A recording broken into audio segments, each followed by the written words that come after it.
The silence in the marble hallway was deafening. Ethan Cole's Italian leather shoes clicked against the polished floor as he moved through his own mansion like a stranger in his own home. Something was wrong. Terribly wrong. The 42-year-old tech billionaire had built an empire worth $8 billion. But right now, walking through the shadows of his Beverly Hills estate, he felt powerless. His business trip to Tokyo had ended early, a deal that should have taken 3 days wrapped up in 18 hours. He'd wanted to surprise his 6-year-old daughter Lily, maybe catch her before bedtime, read her favorite story about the princess and the dragon. But the house felt different. Cold. Even the familiar scent of jasmine from the garden seemed muted, replaced by something he couldn't quite identify. Tension, perhaps, or fear. Lily's pink backpack lay abandoned at the bottom of the grand staircase, its contents spilled across the marble like breadcrumbs in a dark fairy tale. Her favorite stuffed elephant, Mr. Peanuts, sat propped against the banister, one button eye hanging by a thread. Ethan's jaw tightened as he climbed the stairs, each step echoing to the cavernous space. The mansion, with its 27 rooms and panoramic views of Los Angeles, suddenly felt like a prison. He'd worked 16-hour days for months, building his latest venture, telling himself it was all for Lily's future. But what good was securing her tomorrow if he wasn't protecting her today? As he reached the second floor, he heard it, a sound that would haunt him forever. Muffled sobs coming from behind Lily's bedroom door. Not the dramatic crying of a child denied a toy or dessert, but the broken, hopeless weeping of someone who had learned that the world could be cruel. Ethan's hand froze on the ornate door handle, his heart hammering against his ribs like a caged bird desperate to escape. The story of how they'd gotten here began 2 years earlier, in the most unlikely of places, a children's charity gala in Manhattan. Ethan had been there out of obligation, writing checks and shaking hands, when she walked in. Vanessa Hartwell. Even now, remembering that first moment, he could see her perfectly. The way the chandelier light caught her auburn hair, how her emerald dress seemed to float as she moved through the crowd, the practiced warmth in her smile as she spoke to potential donors. She'd approached him near the silent auction tables, where a painting of children playing in a meadow was drawing impressive bids. "Mr. Cole," she'd said, her voice carrying just a hint of a European accent that he later learned was carefully cultivated. "I've been following your work with educational technology. Remarkable how you're democratizing learning for underprivileged children. Most people wanted to talk about his money or his companies. Vanessa spoke about impact, about legacy, about the children who would benefit from his innovations. Within 20 minutes, she had him laughing, actually laughing, for the first time since his divorce 3 years earlier. She knew obscure facts about Renaissance art, could discuss quantum computing, and had opinions on everything from sustainable agriculture to space exploration. But it was what happened next that sealed his fate. A little girl, maybe 7 years old, had wandered away from her parents and bumped into their table, knocking over Vanessa's wine glass. The red liquid spread across the white tablecloth like spilled blood. Instead of being annoyed, Vanessa had knelt down to the child's level, her designer dress pooling around her like water. "Oh my goodness, what a beautiful dress you have," she'd said to the mortified little girl.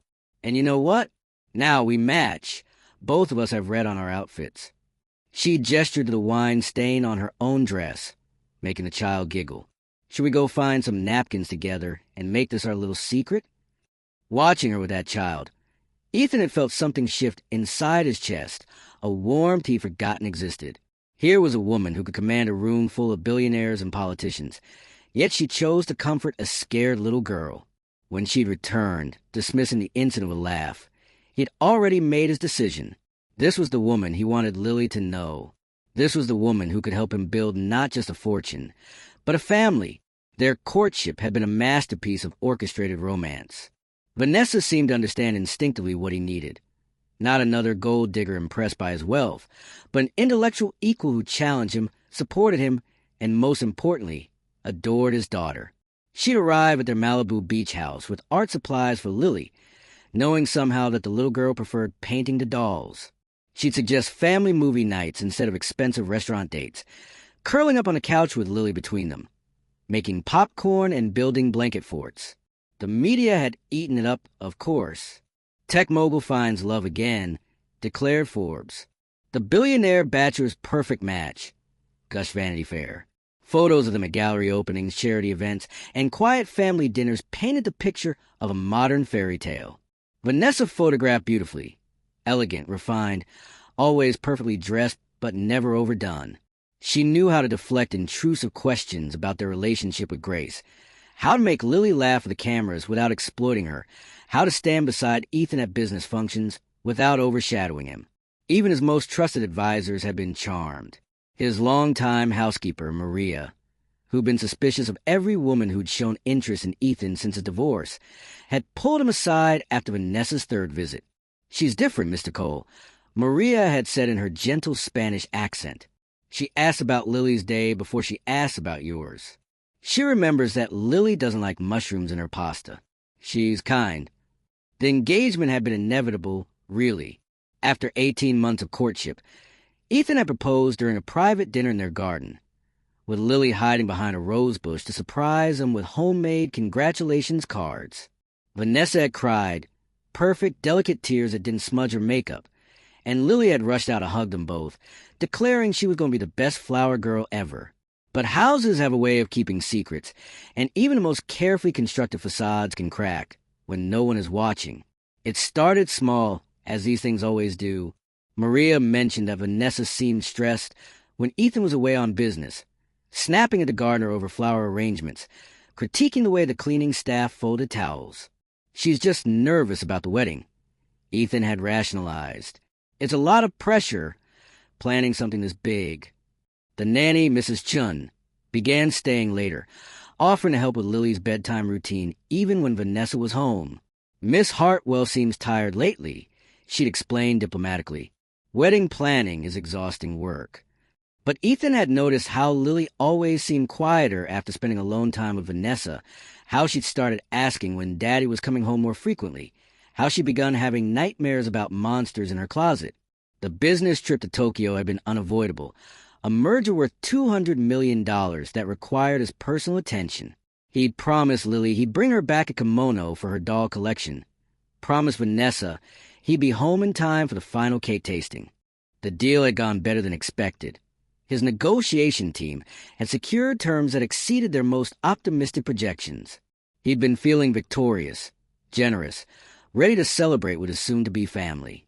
The red-eye flight from Narita had been turbulent, but Ethan had slept peacefully, dreaming of Lily's face when she saw her presence, imagining Vanessa's relief that the wedding preparations could continue without the distraction of his work. He'd taken an Uber from LAX instead of calling his driver, wanted to surprise them, maybe catch them having breakfast together in the morning sunlight that streamed through the kitchen windows. But the house that greeted him was nothing like the warm, loving home he'd imagined. The silence was oppressive, broken only by the distant hum of the air conditioning and the soft tick of the antique clock in the foyer. No sound of Lily's laughter, no gentle conversation between his fiancée and daughter, no indication that this was a house where happiness lived. Now, standing outside Lily's door with his hand on the handle, Ethan felt the weight of 18 months of willful blindness crushing down on his shoulders. Every missed sign, every rationalized concern, every moment when he'd chosen to trust instead of investigate, they all led to this moment, to the sound of his daughter crying alone in her room. He turned the handle slowly, the mechanism clicking with the soft precision of German engineering. The door swung open to reveal a scene that would be burned into his memory forever. Lily curled in the corner of her room, her princess pajamas torn at the sleeve, her small body shaking with exhaustion from crying. When she saw him, her tear-stained face crumpled with a mixture of relief and fear that no child should ever have to feel. "Daddy," she whispered, her voice hoarse and broken. "You came back." Ethan crossed the room in 3 swift strides, gathering his daughter into his arms, feeling her tiny heart beating against his chest like a frightened bird. She smelled like fear and sadness and the strawberry shampoo Mrs. Chin used during bath time. As he held her, stroking her dark hair and murmuring reassurances, his mind was already working, processing, calculating. "What happened, sweetheart?" he asked gently, though part of him already knew the answer would change everything. Lily pulled back to look at his face, her brown eyes, so much like his own, wide with the terrible wisdom that comes from betrayal. She said you weren't coming back, she whispered. She said I was going to go live at a school far away, and I'd never see you again. And when I started crying, she got angry and pushed me down and said little girls who cry too much get sent away faster. The words hit Ethan like physical blows, each syllable another crack in the careful world he'd built around his family. But it was what came next that truly shattered him. Daddy, Lily continued, her small hand gripping his shirt. She's not nice when you're not here. She's scary. Mrs. Chin tries to help, but Vanessa sends her away when she gets mean. I try to be good. I promise I tried, but she doesn't like me anymore. She pretends when you're here, but when you leave, she changes. Ethan closed his eyes, pulling Lily closer, his brilliant mind finally accepting what his heart had been trying to tell him for months. The woman he'd planned to marry, the woman he'd trusted with the most precious thing in his world, had been systematically terrorizing his 6-year-old daughter. The perfect fiancée, the charitable socialite, the woman who convinced him she could be the mother Lily needed. It had all been an elaborate performance. As he sat there on Lily's bedroom floor, holding his traumatized daughter, Ethan Cole felt something fundamental shift inside him. The loving, trusting man who wanted nothing more than to build a happy family was receding, replaced by something colder, more calculating. The same ruthless intelligence that had built him a billion-dollar empire was now focused on a single objective: protecting his daughter and ensuring that Vanessa Hartwell faced the consequences of her cruelty. But first, he needed proof. In the world of billionaires and socialites, accusations without evidence were just gossip. Vanessa had been careful, he realized now.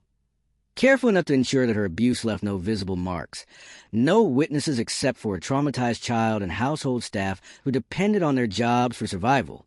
Lily, he said softly, I need you to be very brave for Daddy, okay? I'm going to make sure you're safe. But I need to know exactly what happened while I was gone. Can you tell me? Over the next hour, as the sun began to rise over the Hollywood Hills, Lily told him everything. How Vanessa had sent Mrs. Chin home early every day with excuses about bonding time. How she locked Lily in her room during tantrums, ignoring her cries for hours. How she'd thrown away Lily's drawings because they were messy, replaced her favorite foods with more sophisticated alternatives that left the child hungry and confused. How she'd practiced being sweet and loving in the mirror, preparing for Ethan's phone calls and video chats. She talks to herself sometimes, Lily whispered, exhaustion making her voice even smaller. She says things like just a few more months, and the little brat won't matter once I have a ring. I don't know what it means, but it sounds scary. Ethan's hands clenched into fists as he listened, his jaw tightening with each revelation, but his voice remained calm, gentle, reassuring. Years of high-stakes business negotiations had taught him to control his emotions, to think strategically even when his instincts screamed for immediate action.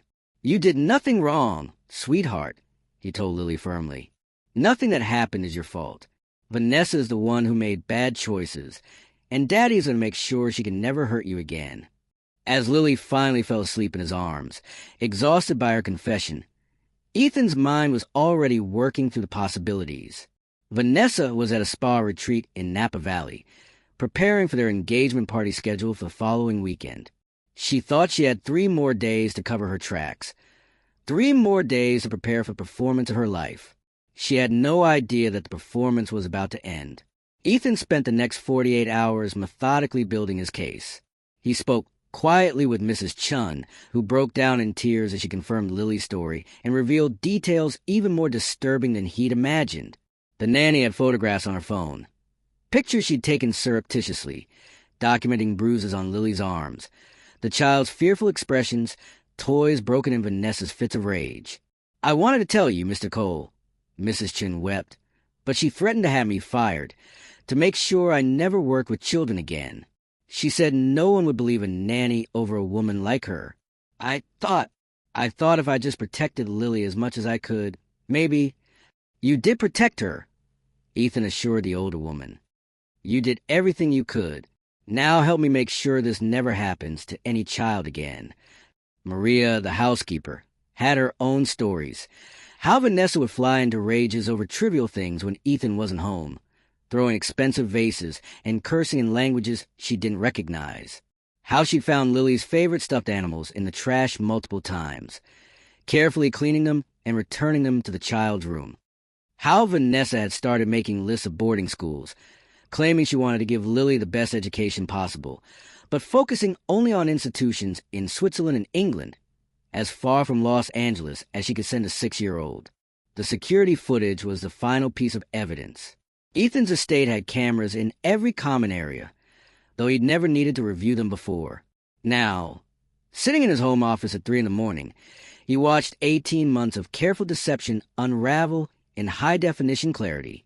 There she was, Vanessa the loving stepmother-to-be, hugging Lily goodbye as Ethan left for business trips. And there she was 20 minutes later, Vanessa the monster, yanking the child's arm hard enough to leave marks, screaming at her for spilling juice on the marble floor. The contrast was so stark, so deliberate, that it took Ethan's breath away. But it was the audio that truly revealed her nature. The security system had picked up fragments of her private phone conversations, calls she'd made while pacing the terrace outside his office. "Once the ring is on my finger, the brat goes to Switzerland," she told someone, a co-conspirator whose identity Ethan was already working to uncover. "Boarding school until she's 18, then university in Europe. She'll be out of our hair permanently." Our hair. So there was someone else involved in this elaborate deception, someone who'd helped her research Ethan's weaknesses, coached her on how to win over a grieving widower and his traumatized daughter. The thought made him physically ill. As the sun rose on the third day, Ethan made his final preparations. The engagement party was tomorrow evening. 200 of the city's most influential people gathered to celebrate what they believed was a love story. The guest list read like a who's who of entertainment, technology, and politics. Studio heads, tech moguls, senators, celebrities, journalists. Vanessa had insisted on the grandest venue possible, the ballroom at the Beverly Hills Hotel, with its famous banana leaf wallpaper and crystal chandeliers. She wanted an audience for her triumph. Instead, she was about to get an audience for her downfall. Ethan arranged for Lily to stay with his sister in San Diego, safely away from the confrontation to come. As he hugged his daughter goodbye, she looked up at him with those wise, wounded eyes that no child should possess. "Are you going to tell everyone what she did to me?" Lily asked. Ethan knelt down to her level, taking her small hands in his. "I'm going to make sure everyone knows the truth," he promised. "And I'm going to make sure she can never hurt another child the way she hurt you." Lily nodded solemnly, then surprised him by wrapping her arms around his neck. "I love you, Daddy. Thank you for believing me." As he watched his sister's car disappear down the driveway, Ethan felt a cold calm settle over him. Tomorrow night, Vanessa Hartwell would discover what happened when someone threatened what he held most dear. She'd researched his business success, his wealth, his influence, but she'd failed to understand the man behind the billions. That would be her fatal mistake. The Beverly Hills Hotel ballroom had never looked more magnificent. Crystal chandeliers cast rainbows across the cream-colored walls, while hundreds of white roses and gold accents created an atmosphere of timeless elegance. The guest list was a testament to Ethan's influence. A-list actors mingled with tech innovators. Political powerhouses shared champagne with media moguls. Vanessa had planned every detail perfectly, from the 12-piece orchestra to the 5-course meal prepared by a Michelin-starred chef. She stood near the entrance in a custom Valentino gown, the epitome of grace and sophistication. Her auburn hair was swept into an elegant chignon, and the 20-carat engagement ring caught the light like captured starfire. To everyone present, she was a picture of a woman living her dream, about to marry one of the world's most eligible bachelors, stepping into a life of unimaginable luxury and influence. She had no idea that across the room, Ethan was making final adjustments to the presentation that would destroy her life. The evening progressed exactly as Vanessa had choreographed. Cocktails flowed, conversations buzzed with the energy of powerful people at play, and photographers captured every moment for society pages. She worked the room like the professional she was, accepting congratulations with practiced humility, deflecting questions about wedding plans with charming laughs. "Where's little Lily tonight?" asked Rebecca Morrison, the wife of a studio head. I was hoping to see her in her flower girl dress. Vanessa's smile never wavered, though Ethan noticed a slight tightening around her eyes. She's with Ethan's sister for a little girl's weekend, she replied smoothly. We thought it would be nice to have an adults-only celebration tonight. The lie came so easily, so naturally, that Ethan marveled at her skill. Even knowing what he knew, watching her perform for these powerful, intelligent people, he could almost understand how she'd fooled him for so long. As the dinner concluded and guests began to mingle again, Ethan made his way to the small stage where the orchestra had been playing. A microphone stood ready. Vanessa had planned for them to make a toast together, to share their love story with their friends and colleagues. Instead, she was about to hear a very different story. Ladies and gentlemen, Ethan began, his voice carrying easily across the ballroom. The conversations gradually died as people turned their attention to the stage. Thank you all for being here tonight to celebrate what we believed was a joyous occasion. Vanessa beamed from her position near the front of the crowd, her hands clasped together in anticipation. She probably rehearsed her response to whatever romantic words he was about to share. She was about to discover that romance was the furthest thing from his mind. 2 years ago, Ethan continued, his voice steady and clear, I met a woman who seemed to embody everything I thought my daughter and I needed. She was charming, intelligent, seemingly devoted to family values. She convinced me that she could be the mother Lily had lost, the partner I had been searching for. The crowd murmured appreciatively. This was exactly the kind of heartwarming story they'd expected to hear.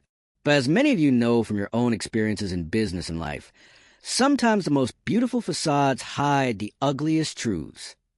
Now the murmur took on a different quality. Confusion, concern.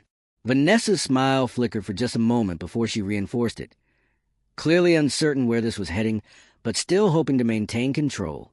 3 days ago, I returned early from a business trip to Tokyo. I wanted to surprise my fiancée and daughter with an early homecoming. Ethan's voice hardened almost imperceptibly. Instead, I discovered something that will haunt me for the rest of my life. The ballroom had gone completely silent now. Even the waitstaff had stopped moving, sensing that something momentous was about to happen. I found my 6-year-old daughter cowering in her bedroom, traumatized and terrified after hours of abuse at the hands of the woman I trusted to love and protect her. Gasps rippled through the crowd. Vanessa's face went white, but she maintained her composure, stepping forward with a look of shocked concern.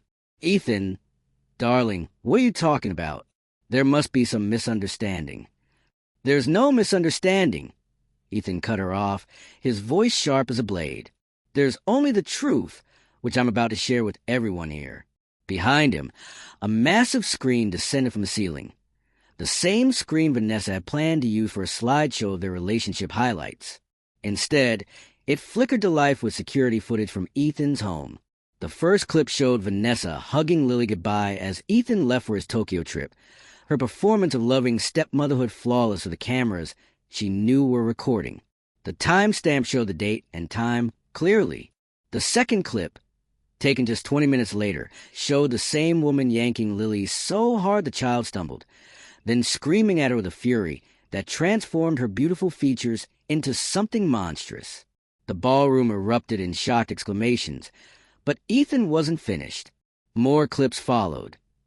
Vanessa throwing Lily's toys in the trash, locking the child in her room, practicing fake smiles in the mirror before video calls with Ethan. The final clip was the most damning. Vanessa on the phone, pacing the terrace, her voice clear despite the distance. Once the ring is on my finger, the brat goes to Switzerland, boarding school until she's 18, then university in Europe. She'll be out of our hair permanently. The silence that followed was deafening. 200 of the most powerful people in Los Angeles stared at the screen, then at Vanessa, then at Ethan, processing what they just witnessed. Vanessa stood frozen in the middle of the crowd, her face cycling through emotions like a broken kaleidoscope. Shock, rage, calculation, desperation. When she finally found her voice, it came out as a strangled whisper.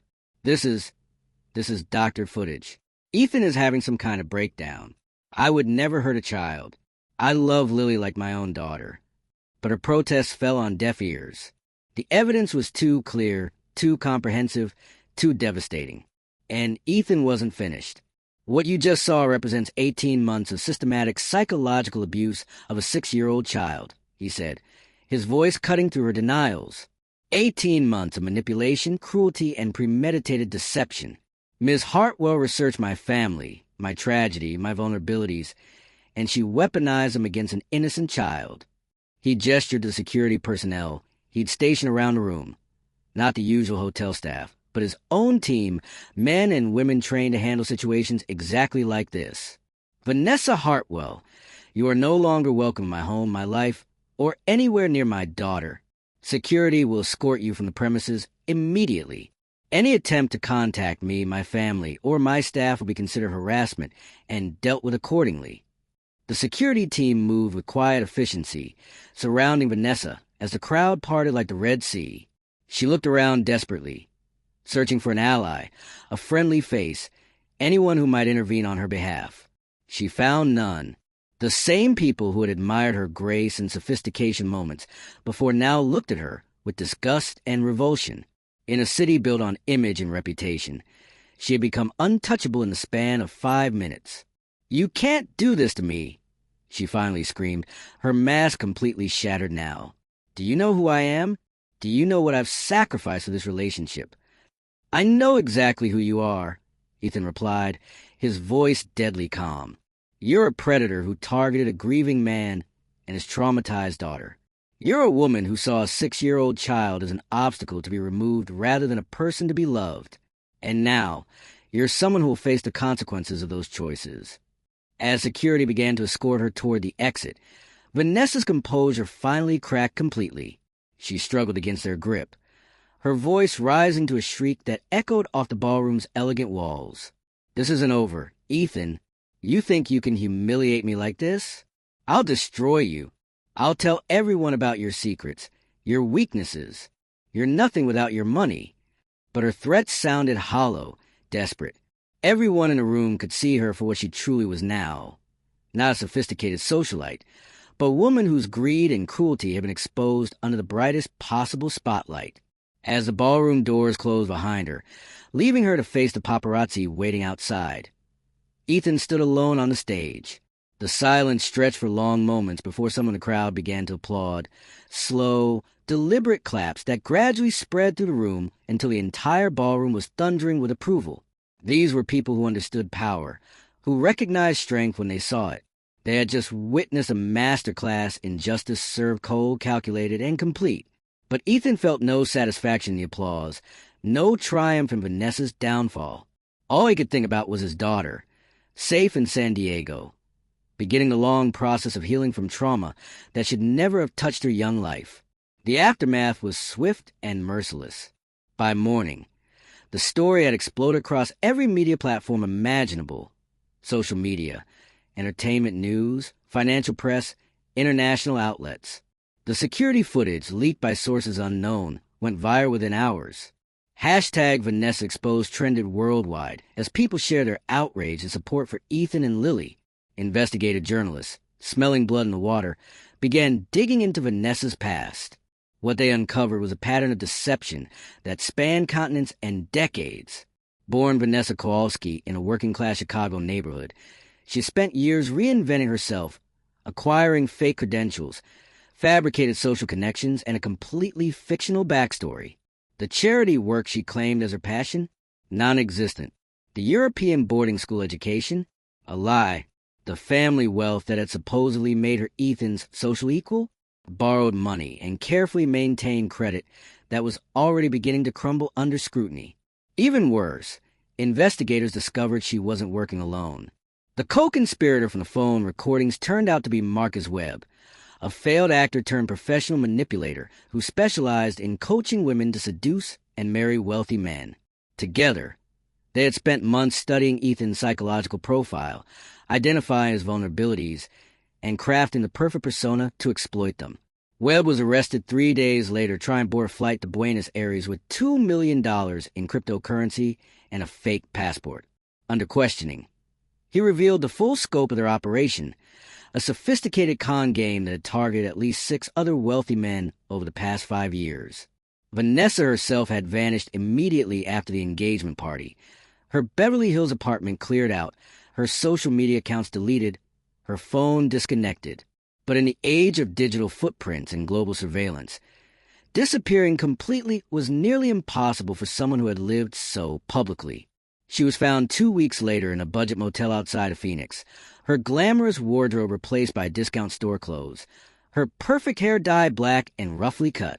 The woman who had glided through ballrooms and charity galas was now just another criminal on the run, her face plastered across wanted posters and news reports. The legal proceedings were swift and decisive.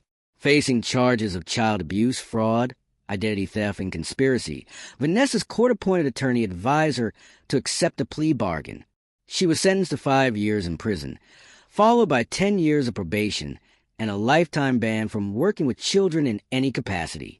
But perhaps the most fitting punishment was a complete destruction of the image she had worked so hard to create. The sophisticated socialite, the charitable philanthropist, the perfect stepmother, all of it revealed as an elaborate lie designed to exploit a man's love for his daughter. In the end, Vanessa Hartwell got exactly what she deserved. Nothing. 3 months after that terrible night at the Beverly Hills Hotel, Ethan sat in his garden watching Lily chase butterflies among the roses. The trauma would take time to heal. They were working with child psychologists and therapists to help her process what had happened, but already he could see glimpses of the happy, carefree child she had been before Vanessa entered their lives. "Daddy," Lily called out, running toward her with a flower in her hand. "Look what I found. It's the same color as your eyes." Ethan accepted the yellow rose with a smile, pulling his daughter onto his lap in the shade of the old oak tree. She snuggled against his chest, content and secure in a way she hadn't been for months. "I'm sorry I didn't protect you sooner," he said quietly, words he'd spoken many times but couldn't stop saying. Lily looked up at him with those wise brown eyes that had seen too much but were learning to trust again. "You did protect me, Daddy. You made sure she couldn't hurt me anymore. And you made sure everyone knows what she really is." As they sat together in comfortable silence, Ethan reflected on the lessons of the past months. His wealth, his influence, his business acumen. None of it had protected his daughter from someone who was willing to abuse a child for personal gain. But when the truth finally came to light, those same resources had ensured that justice was served completely and publicly. The story of Vanessa Hartwell had become a cautionary tale, shared in parenting forums and support groups, discussed in boardrooms and family counseling sessions. It reminded everyone that predators often came disguised as the people we most wanted to trust, that vigilance was the price of protecting the innocent. But more than that, it demonstrated the power of truth. No matter how carefully constructed the lie, no matter how sophisticated the deception, reality had a way of asserting itself. And when it did, the people responsible faced the full consequences of their choices. As the sun began to set over the Hollywood Hills, painting the sky in shades of gold and crimson, Ethan made a silent promise to his daughter and to himself. Never again would he allow anyone to threaten what mattered most. Never again would he mistake charm for character or confuse performance with genuine love. The true wealth of a man, he had learned, wasn't measured in dollars or assets or business empires. It was measured in how well he protected the innocent, how fiercely he defended those who couldn't defend themselves, and how completely he was willing to sacrifice everything else to ensure their safety and happiness. Some lessons could only be learned through pain, but once learned, they became unshakable foundations for everything that came after. As Lily fell asleep in his arms under the star-filled California sky, Ethan knew that despite everything they had endured, they were going to be just fine. The monsters had been exposed. The truth had prevailed, and love, real, protective, unconditional love, had won in the end. And that, he realized, was the only victory that truly mattered. Where are you watching from tonight? Drop a comment below and let me know what you think about this story of justice served. Sometimes the most dangerous predators are the ones wearing the most beautiful masks, but the truth always finds a way to shine through. If this story moved you, hit that like button and subscribe for more tales of power and justice, and the strength it takes to protect what matters most.